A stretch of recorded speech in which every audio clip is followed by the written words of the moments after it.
तो वर्षा बहुत आई है, यानी एक प्रकार से माना जाए तो इसी पीरियड में जिस पीरियड में ये वर्षा हुई है पिछले सालों की रादर एवरेज वो 145 mm के आसपास रही है, लेकिन इस साल ये 245-250 mm के आसपास हुई, यानी मोर देन 180%। तो ये अधिक वर्षा होने के कारण से। दूसरा, हमारे प्रांत में तो फिर भी कंट्रोलेबल था मामला, लेकिन बाहरी राज्यों में बहुत ज़्यादा इस वर्षा ने तांडव किया और कई वहाँ पर पानी के कारण से भूस्खलन भी हुआ, कई गाड़ियाँ बह गई, कई लोगों की मृत्यु हो गई, मकान गिर गए। वो पानी जो आया है वो भी आकर नीचे बहाव तो गाँव की तरफ भी आता है, उसका नुकसान हरियाणा में हुआ, पंजाब में हुआ, दिल्ली में हुआ, कई प्रदेशों में हुआ। अब किसी भी प्रदेश में नुकसान होता है तो वास्तव में मानवता के नाते हमको एक दुख कष्ट तो होता है, लेकिन फिर भी अब किसी की सोच अपनी होती है। मैंने तो हिमाचल प्रदेश के मुख्यमंत्री जिस दिन कुल्लू में सब हो रहा था वहाँ के मुख्यमंत्री से भी मैंने बात की, और कारण दूसरा भी था कि हमारे कुछ 10-12 लोग विसार के थे, हाँ कुल्लू मनाली में फंस गए थे। यहाँ से समाचार मिला तो रात भर उन्होंने किसी तरीके से निकाली वहाँ, लेकिन सुबह उनको वहाँ से सुरक्षित निकाल लिया गया, मनाली ले जाया गया। प्रयास भी किया और आश्वासन भी दिया कि हमें भी कोई अगर आपकी आवश्यकता यानी आपको कोई हमारी आवश्यकता पड़ेगी तो सहयोग करने के लिए तैयार है। राजनीति रूप की बात है जब जरूरी होगी तो उस प्रकार से सब हुआ है।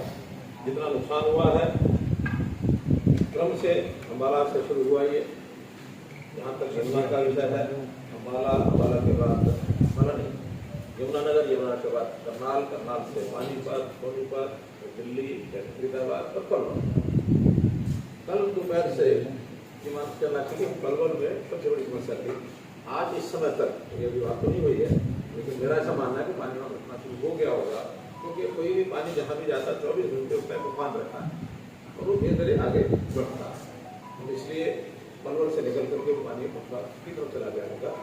ऐसे यही स्थिति इधर की गंगा, छोटी नदियाँ जैसे मारकंडा, जैसे कांगड़ी और सरस्वती, ये 3-4 नदियाँ मिल करके वो कैथल के आसपास सब इकट्ठी मिल जाती है, जोर बनाती है। इसका सबसे पहला नुकसान हुआ था पंचकुला, अम्बाला के बाद कुरुक्षेत्र के बाद कैथल से रोहना का एरिया, फतेहाबाद का एरिया और फिर सिरसा।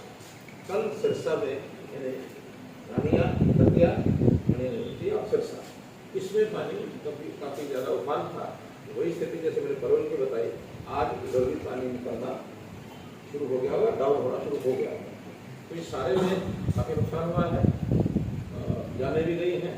अब आंकड़ा तो सब और 2 दिन बाद सब जगहों से सारा इकट्ठा होकर आएगा, लेकिन जो प्रारंभिक जानकारी है इसमें अभी 30 के आसपास जाने गई हैं अलग अलग जिलों में, और जो जिले प्रभावित हुए हैं कम ज़्यादा, तो इसमें दोनों तरह के जिले हैं, बाढ़ प्रभावित भी हैं और वर्षा के पानी के कारण से ज़्यादा पानी उठा है वो भी उसमें है। 1385 ऐसे जिले प्रभावित हुए हैं, जिसमें एक्चुअल लॉस बताया जा रहा है वो 403, बाकी में लॉस अभी आइडेंटिफाई होना है। काफ़ी इसमें मकान डैमेज हुए हैं, 133 मकान तो पूरे गए थे। कल तक की सारे कल 15 तारीख है ना, तो कल शाम तक का ये आंकड़ा है, आज का आंकड़ा भी नहीं है। 133 तो पूरे हाउसेज डैमेज हुए हैं, 183 पार्सली डैमेज हुए हैं, और जो पशु हैं वो भी बड़े पशु यानी भैंस आदि 110 पशुओं की मृत्यु हुई है, और पोल्ट्री यानी जो हमारे पोल्ट्री फार्म उस एरिया में आ गए वो भी लगभग 20,000 पोल्ट्री का भी नुकसान हुआ है। जिन लोगों को गाँव से बाहर निकाल करके दूसरे स्थानों पर कैंप में ले गए, ऐसे लगभग 5400 लोग जो सही मौका ठीक हो रहा है, धीरे धीरे अपने लोगों को वापस जाएंगे। लेकिन जब तो वहाँ रहते हैं उनके भोजन की, उनके पानी पीने के पानी की अथवा और कोई फिजिकल हेल्थ, ये सारी चीज़ें उनको दी जा रही हैं। पशु भी अगर साथ आएंगे, उनके गाँव खाली कराए तो उसके चारे की व्यवस्था भी डिस्ट्रिक्ट मिशन के द्वारा की जा रही है। टोटल जो एरिया है जिसमें पानी भरा है वो 1,60,000 हेक्टेयर है, अर्थात 4 लाख एकड़। अब इसमें सारे में लॉस होगा ऐसा तो नहीं कह सकता, क्योंकि अभी कुछ जमीनें खाली थी, कुछ अभी जीरी की बुआई चल रही थी, पौध लग रही थी। और अभी समय ऐसा है कि पानी अगर उतर जाता है तो जहाँ पानी 6 इंच 8 इंच रहेगा तो जीरी की रुपाई दोबारा भी हो जाएगी। जुलाई का महीना ये चीज़ें रिकवर करने लायक है। हाँ, बहुत नुकसान होगा तो उसका असेसमेंट थोड़ा सा बाद में होगा। उसमें क्षतिपूर्ति टोटल है, किसानों को एक आ जाएगा कि वो उसमें रजिस्टर करें, फिर उसकी गिरावरी और उसका जो वो होगा, सर्वे होगा, वो बाद में होगा। लेकिन बाकी तो जो सर्वे है वो तो किसी के द्वारा भेज दिया गया है, मकानों का जान रही है। कुछ जहाँ पानी भरा है वहाँ सड़कें हैं, ब्रिज हैं, रिटेनिंग वॉल्स हैं, इनमें कुछ क्षति हुई है। वो डिपार्टमेंट वाइज अलग अलग डिपार्टमेंट उसका मूल्यांकन करेगा। तो चांदराम जी का प्रतिमा का अनावरण, एक साइड श्री कृष्णा जी की प्रतिमा का अनावरण, दोनों अनावरण आज किए हैं। और उन दोनों का अपना एक रोजगार की राजनीति कहें या की राजनीति कहें, उस लेवल पर वर्षों योगदान रहा है। दोनों ही हमारे नेता थे और लोग से दोनों का संबंध आज भारतीय जनता पार्टी से है। उनके सुपुत्र शेख सिकंदर जी के सुपुत्र मेयर हैं हमारे। चांदराम जी कब आए थे?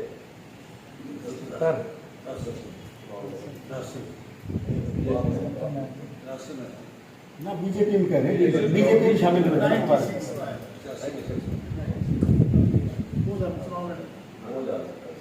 अच्छा, मुख्यमंत्री जो नुकसान हुआ इसका मुआवजे के लिए क्या कुछ नॉर्म्स क्या तय किए गए थे?